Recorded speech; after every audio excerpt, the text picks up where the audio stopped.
Halo guys. Okay, korang ikut jenis projek beza aku ni. Ini betul-betul comeback weh. Aku tak main-main lah weh. Aku tak berubah. Kau kenal aku macam ni kan? Sekarang aku macam ni lah juga weh. Aku tak berubah tau.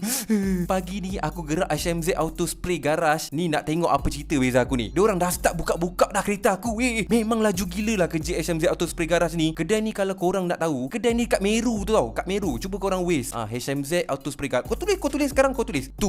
Kau tengok kereta abang kau tu dah sopak-sopak tu kan. Meh lah. Marilah bawa cat kereta tu datang kat sini. Kau cakap je kau nak harga hakim. Okay, aku tunjuk video ni kat dia. Pandailah bos dia bagi best price kat kau. So first, apa yang diorang buat, lepas diorang buka-buka, diorang akan tembak primer dulu dekat aku punya kereta ni.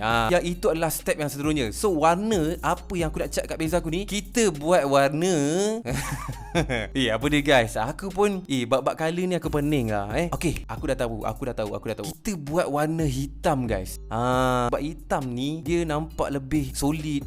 Tapi dia bukan hitam biasa tau. Dia warna hitam legam. Warna hitam legam yang memang betul-betul hitam tu. Okay, so nak tengok macam mana result dia nanti. Okay, korang kena follow, tengok update apa semua. Aku akan tunjuk kat korang. Okay, aku memang bagi cukup-cukup kali ni. Follow aku. Bye-bye.